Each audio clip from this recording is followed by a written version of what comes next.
All right, so I'm so excited to be doing another My LSAT Journey interview. And today we have another student with us, even though she can be kind of the teacher sometimes because she has so much wisdom to share. Can you go ahead and please introduce yourself? Hi guys, my name is Myra. I am studying for the LSAT. I'm hopefully will be entering 1L in the fall. I've been studying for about a year now. I am a mom of three. I'm a business owner. So I'm just here to just share whatever I can for other moms, other business owners, other people that work full time that, this is something that you can do. I think that's why you're so inspiring, is because you truly are trying to do it all and you're seeing improvement on your LSAT. So you said that you've been studying for about a year. What made you want to start studying for the LSAT, and how did you start studying? So I finished my undergrad and I own a daycare business. So I was started exploring grad programs for education because I felt like that would align with my current business. So I started exploring that, and I just came to the realization that it's not something I wanted to do. I always wanted to go to law school, and I decided that I'm just going to do that instead. I feel like I had a lot of confidence from everything that I did with my business and what I've built. And I just decided to start exploring. I started talking to, some tutors. I got some advisement and got a few of the books and just kind of started delving in. And just to clarify a little bit on your business, like your business is not just a small, you have a couple students or a couple infants come to your house. You have a full-fledged, like you put a lot of strategy and thought into this business, and you have employees. So it's not like, it takes a lot of your time as well, right? Absolutely. So I am a New York State licensed daycare. We are licensed for up to 16 children. I can serve from ages 6 weeks all the way up to 12 years old. So right now I'm at my full capacity. I have 3 teachers on staff besides myself. And yeah, we run like any other preschool. We have a preschool curriculum. We are very much into education and focusing on kindergarten readiness. So, yeah, it's not just like a babysitting and you drop off your kid. Like it's like a little mini preschool. I love that. And I think that's even more impressive. So what do you wish you knew when you were starting out studying? Oh man.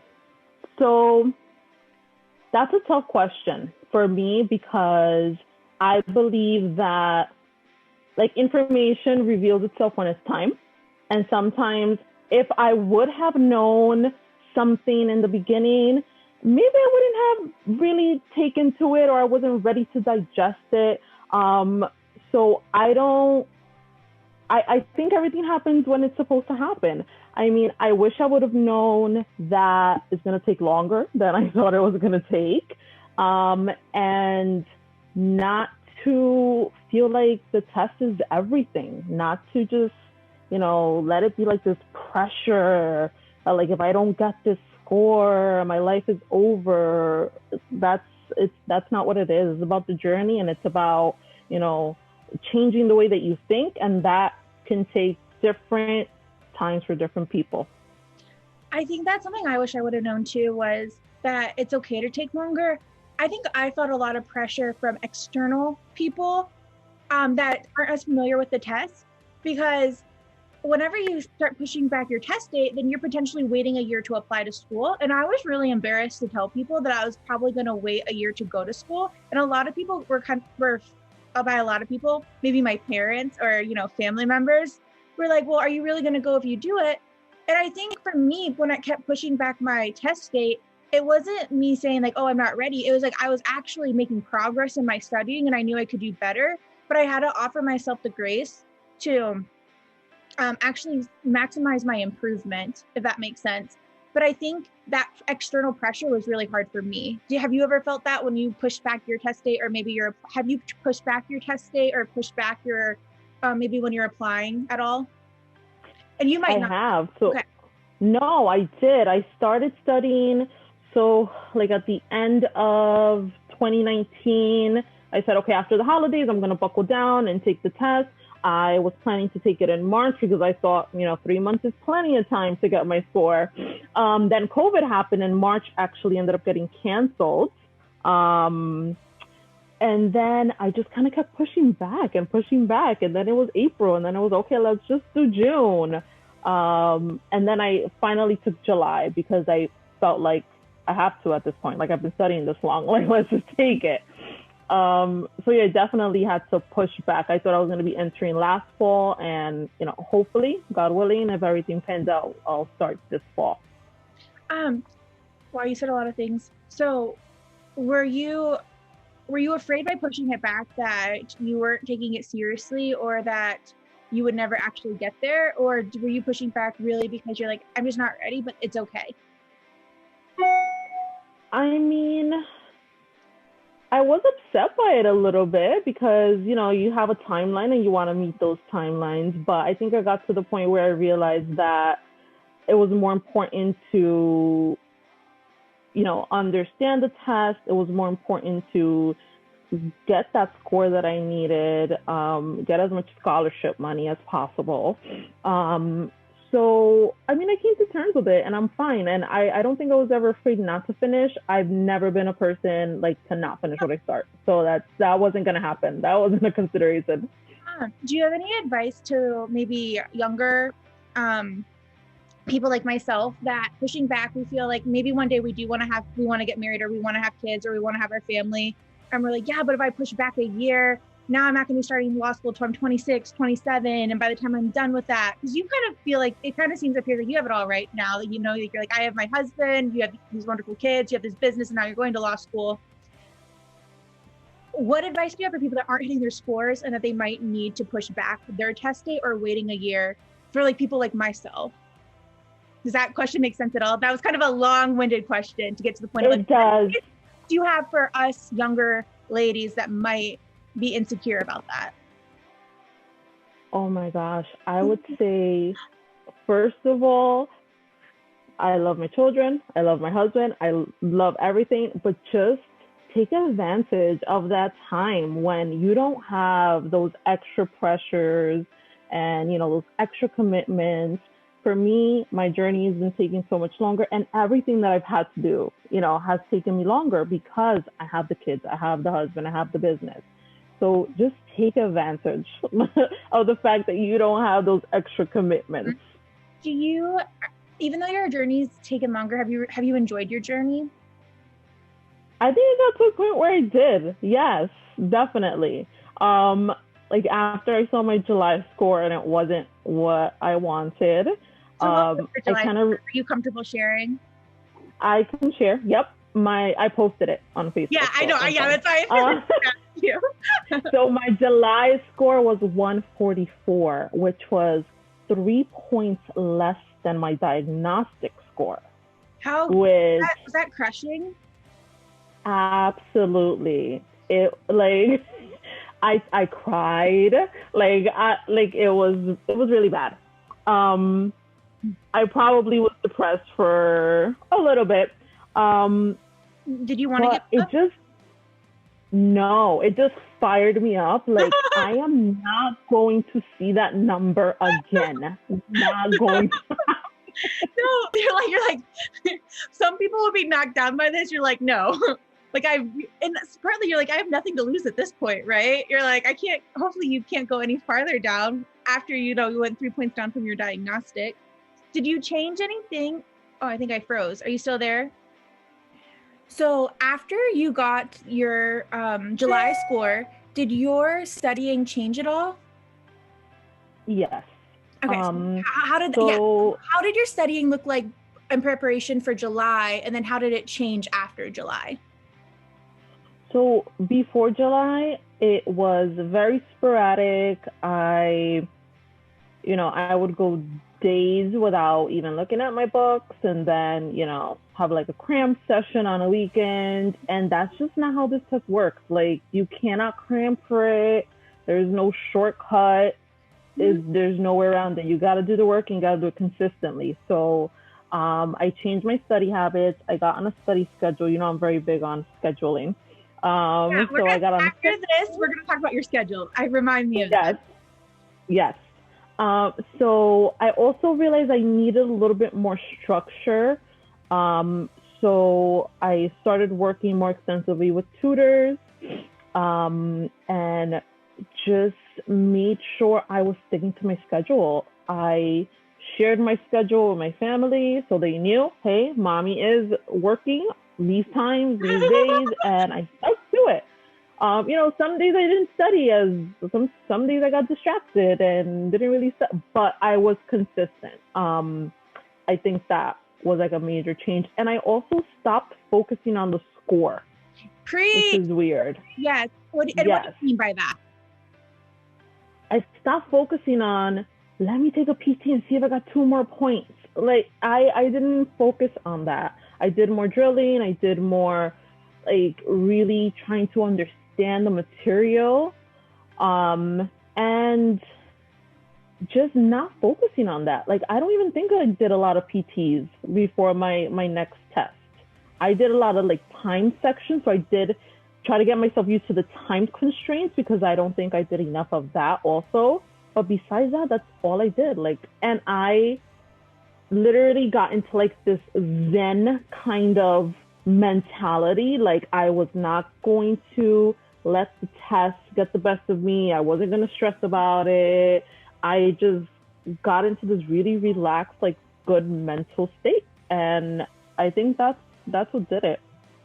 Did you, so I think you said a lot of really good things. One being that you stopped taking so many practice tests. One of the things I tell students is they're like, well, I'm just going to take a practice test. And I'm like, what have you learned between your last practice test and this one that you think is going to so dramatically change your score? If you can't tell me like 5 things, then you don't need to be taking a practice test. Like, what have you worked on? And also, I think that once you kind of feel like you have a good understanding of the test, so you're like, oh, I've learned kind of all the question types. I'm doing decent. Let's say you're getting 14 or 15 right on an LR section. Don't be afraid to go back and relearn all the questions again. And I know that sounds crazy for a lot of people. And they're like, yeah, but I know it. And I was like, you think you know it, and you know like a lot. You might know 70%, but I promise when you go through, you're going to get so much more out of it that second time, because you're going to go back and take all of this knowledge that you learned and you're just going to see it through a different light, and things are just going to click more. And it's like you just absolutely that opportunity. Yeah, and it makes it more concrete, like, and you get faster because the test wants you to be fast, so you can spot it in a millisecond, as opposed to, taking 35 seconds to realize it. How do you feel about timing? How are you doing on timing, or how has your timing changed? Or your attitude towards timing changed? So for me, I'm in a score range where I'm still honestly strategically skipping. I keep saying that. So that's how I deal with timing. I know going in that I'm probably not going to finish the whole section. Are you okay not finishing? For now, yes, because I think I can still get my score with doing that, with skipping. And what is that? Why do you think you can still get your score with skipping? So, for example, on an LR section, if I can get through the first 20 and get 18 of them right, and then guess on the last couple, like, I could easily get a 20. I think focusing. So you're really you're going slower, and you're working on your accuracy, and you're getting questions right. A lot of people feel like, oh, I've spent 3 minutes on this question, or I've spent 3.5 minutes on this question, and then they've narrowed it down to 2. And instead of spending 20 more seconds and getting the question right, they just guess on it and move on. Well, if you do that too many times, like, you could have spent 20 more seconds on all of those questions, and actually, you might not have gotten to 2 more questions, but I guarantee your score is still going to be higher than if you narrow it down to 2 and just guess and move on. Yep. So tell us a little bit about your schedule. So you are very busy. You're a mom of 3, you're a wife, you run your own business. How do you find time to study? So everything for me goes on a schedule, and I'm not perfect. I'm a maniac sometimes, but I manage it as best as I can by scheduling as much as possible.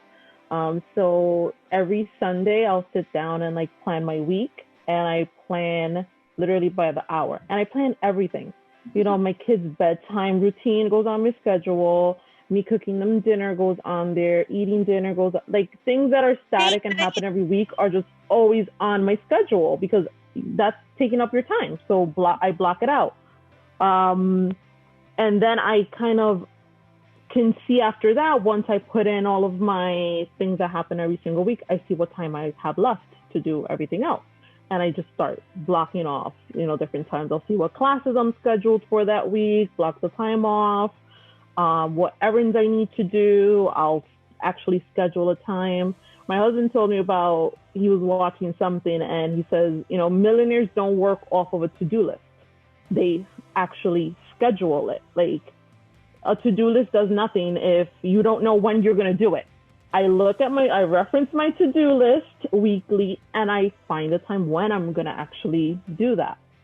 And you also realize how much time you actually have that you don't know what you're doing with. You're probably just scrolling social media or whatever, just blowing time and you don't even realize it. So I think people have more time than they think. And I think part of it too is like the mental exhaustion of the test. So like if some people like, and I can relate to this, like you're tired when you work all day, and that's where you have to have either a community or you have to have outlets to help you motivate you for the test. And I think that's one reason that you enjoy the classes too, is like you get to talk to other people. Once you start studying and you hear from other people, it's like, oh, I can keep studying for another hour. Or it's like, oh, other people are doing this too. Like it's possible. Like I don't think we were created to do life alone, honestly. Like, and I think this test is easier when you have other people holding yourself accountable, both in your personal life and those in the LSAT world that are also going through it. I agree. Yeah, that's definitely a huge help. The accountability definitely helps. Have you taken the LSAT again since July? I did. I took it in November and my score went up 12 points. So I got a 156 in November. So you went from a 144 to a 156. How ecstatic were you? I couldn't believe it. I mean, I thought I'd get into the 150s, but I didn't think I'd get like high into the 150s. I think I took one PT like the test and I scored like a 153. So I was like, okay, you know, probably got a 151. So yeah, I was pleasantly surprised. So why did you decide to take that? Some people would be like, you want to like, because that was your goal score was a 155, right? Yes, at some point. At some point it was a 155. So then you got this. So like people are like, well, then why is she retaking it, or why is she still studying? Why did that go? So I think I got to a point where my studying was so effective that I felt like I had more in me. And I mean, the higher score is that much better to negotiate scholarships. Mm-hmm. So I just decided to, you know, try one more time. I said that last time. Just try one more time. I feel like I'm not tapped out. I feel like I have more. Right. And is that easier to come to those terms when you finally feel like your studying is making a difference? I think a lot of us get discouraged because our studying, like, I think people truly have studied for months. Well, I mean, you probably felt that way after how many months of studying from, you said March to, or not March. From like the beginning of the year, from like January to July. Yeah, I wasn't studying. I don't know what I was doing. I was like reading it, right? Like I was reading random books and like, I don't know, I don't know. Checking it off my to-do list. Like I read chapters 1, 2, 3, check. I did this, check. I made some flashcards, check. Like that's not studying in the most effective way for this. No. And it's not. Yeah, so I think you understand it. And that's what this test is. So what have been some of your favorite resources that you've used? So for me, I know like the LSAT Trainer and the Loophole and the Power Score Bibles, like everybody loves those books. But for me, they really didn't do much. I mean, I would start them and I wouldn't finish them. It just was for me too dense to get through on my own, and it was very hard to stay motivated to get through it. Um, the only one I probably went through was like the Power Score Logic Games Bible. I felt like that was beneficial, especially if you're just starting out with games like, how do I diagram? What do these arrows mean? And, things like that. But honestly, for me, the most effective thing has been the tutors that I've worked with. I think it's just a quicker way to get to the goal. For me, I just needed somebody to kind of just guide me and tell me, okay, you're good on this, but this is what you need to work on, and kind of like drill down on that. So for me, I don't think I could have done it without tutors. I think there's like a couple things there that you said that are important. Like one, if you instead of just reading the books, I actually really like the LSAT trainer. If you start with the LSAT trainer, because I don't think it's overwhelming, but I don't know if a lot of people start with it. But say you get through a couple chapters to get like a basic understanding of, okay, this is what you do on each section, and then meeting with a tutor to understand some of the core basics, like main conclusion, structure of the argument. This is like paying attention to that conclusion, because then if you continue reading some of those books, I think you would get more out of them, because you kind of know what you're looking for, and like you kind of have a bucket to put that information in. But when you're just reading those books on their own and don't have any idea of what it is, like what it means or why it's important, that can be very, very, very discouraging. Because I do a lot of tutoring paired with I'll tell a lot of people, hey, get the LSAT trainer and we'll go through it together and like read these 3 lessons and we'll do some stuff. And like, I'll make sure they're capturing what they need to so that they feel a little bit motivated. But I agree, books on their own. I did a Kaplan book when I first started studying, and like for like 2 months, I think I like went through this book and did questions, and I did Khan Academy, and I made like 2 points progress. And I was like, this is ridiculous. Like I'm reading this book for like 4 hours a day. Yeah, it's a lot. Yeah, it's a lot of time. And like for me, my time is very, very limited. Like I needed to get to the point. Like it was just too much. Your time is limited and your time is worth something. And I think that's what a lot of people have to realize about some of these resources are definitely expensive, but like your time, like you don't have to use the most expensive resources, but be okay with it taking significantly longer. And if you're okay with that, absolutely go that route.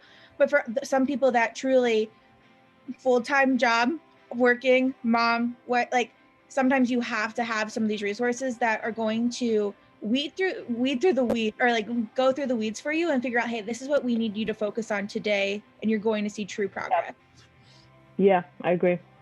So what advice do you have for other moms that are trying to do this, or just for people in general? Oh, what advice do I have in general? I think I touched on it before. Like once you decide like this is something you want to do, I would say like just kind of like buckle in for the ride, because you don't know how long it's gonna take. Also, which I didn't realize, it's gonna be an emotional process. Like you're gonna have highs, you're gonna have lows. You're not gonna be 100% every single day, and that's fine. You cannot. Oh, that's such a good point. What do you mean by like you're not gonna be 100% every day? I think you're hitting on a great. So you're not gonna get 20 out of 25 or 23 out of 25. You're not gonna get -0 on a logic game every single time, the entire time that you're doing this process. Some days you're off, some days you're tired, some days, whatever happens. So like not beating yourself up when you're not getting to that your potential, and just when you're not motivated to study, there's going to be those times too. Like don't expect that you have to be perfect all the time. It's not. I don't know if it's Brad or Jake that says like success is not linear. It's you're gonna have ups, you're gonna have downs. Yeah. And it's being okay with that journey too, because like what's law school going to be like? I'm guessing success in law school isn't going to be linear either. It's going to be able to pick yourself up when you're not having the best day, because life does happen. You want to do your 100% of what you're able to do that day, and some days are worse than others. Some days you're more tired than others. One way that I would keep myself motivated was I would set, when I really didn't feel like studying, I'd be like, all right, Google Home, it's going to probably go off now, like set a timer for 20 minutes. And I would make myself study for just 20 minutes. And sometimes I would study longer. And if not, then I would get up and walk or like do something else. But I at least did like 5 questions that day because I made myself sit there with no phone. I turned off my Wi-Fi. I turned off my laptop. I sometimes, and I know you should do most of your work on a computer, but sometimes like I literally had to use a book or print them out because I couldn't have the distractions. And I would sit there 20 minutes. And I also would do that too. I would print off like questions sometimes, or if I actually had a book and I would just carry that in my purse. And then sometimes I would just rip some practice tests out.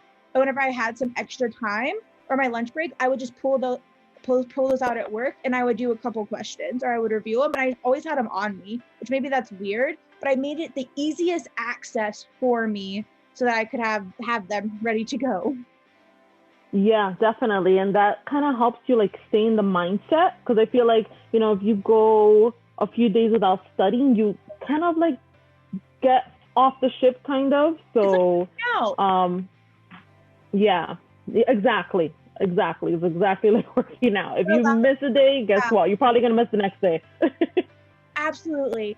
And then how do you stay motivated as the last question? For me, oh my gosh. I think you have a very husband, which yes, a little bit. That's important. And I feel like I always say when I'm working on something that's like challenging or difficult, like I came this far, like I cannot stop. Like you were mentioning before, some days you're gonna be not as motivated. I'm not saying to like give into that. I think sometimes you have to push through. You're not always going to feel like it. With LSAT, with life, with anything, if you base all your decisions on how you feel, you're probably not going to do everything you want. You don't want to get up and get on the treadmill, but this is what you have to do. Same thing with LSAT. Like, you're not always going to feel it, but just do it. Do something. Like, just keep moving. I was just like the last thought what you said is so true. With the LSAT, I call everything like we're called really grit consulting because it's all about like the grit of your journey and falling in love with actually the grit of your journey, because at the end of the day, like where are we trying to get to? Like you're trying to get to law school, or you want that promotion, or you want this, or you want that. Life can't always be about the next big thing, but it's like learning to fall in love with the challenge, because if you fall in love with the challenge and you start practicing that now, imagine like how far you're going to go in life if you start truly falling in love with just like working hard. And you might not be the best, but you just want to be a little bit better than yourself than you were yesterday, right? And like I think we get so paralyzed because all we do is compare ourselves to everybody else's progress. And in life, that just I was gonna say that. You see that all the time on the Facebook pages. Oh, I got a 170, and you're in the 150s, and you're like, everybody. And they did it in 3 months. Right, I did it in 3 months. Oh my god, why am I so stupid? Why am I not doing this? Everybody's journey is different. You gotta learn not to do that. So I think that's major. Oh, sorry, you're not doing that. And cheering other people. No. I made a post the other day, like I'm thinking about I signed up retaking the LSAT because this cycle is really competitive, and I said I want to go from a 171 to a 175. And so people are like, I would be happy with any of those scores, which I totally understand where they're coming from, because back when I was starting out, I would have thought the same way. But people that know me know how long my journey has been. Like, and so it's like I didn't get it's not like I was just woke up and had a 171 and now I want to like get a 175. Like, no, I will put in the work to get there. And like you said, everybody's goal is different. And it's okay that we have different goals. Like not everybody needs a 170. Not everyone even needs a 165. Like a 160 is an amazing LSAT score. And absolutely. So know what your goals are, and know what, like, look at your schools you want to go to, look at what their medians are, consider what your GPA is, and think about what would be the best, and think about what you want to actually do in law school. Like if you don't want to go into big law, et cetera, like exactly, like it's not necessary. It's really not necessary, like for me, I feel like if I studied long enough, I could probably get a 170, honestly. I have no doubt, but I don't want to commit that much time to it. And the schools that I want to go to, I don't need a score that high. So why am I doing this? When I graduate law school, for what you for what I want to do. Correct. So nobody's gonna be talking about your LSAT score. Like once you graduate law school, once you pass the bar, everybody's gonna pass the bar the same. Like it doesn't matter after that. Right. There's no point trying to reach it. Like yeah, it all comes down to what you want to actually do. Yep. And to be okay with that. That's a great last advice. All right. So any last thoughts before we call it quits? Last thoughts. I think we covered so much. I don't think I have anything else. Like we covered it all. It's so great. Yeah, it was really good. Myra, I know everyone's going to really benefit from this. We need to get more moms on here. So I should put a shout out. If you are a mom studying for the LSAT or just have a unique journey, please reach out to me because I would love to talk to you because I think these are really motivating other people to see other people that Absolutely. Awesome. Yes, and if anybody wants to reach out to me, I am open for that too. Like I've had a few people reach out to me and I'm more than happy to talk to anybody. Thank you.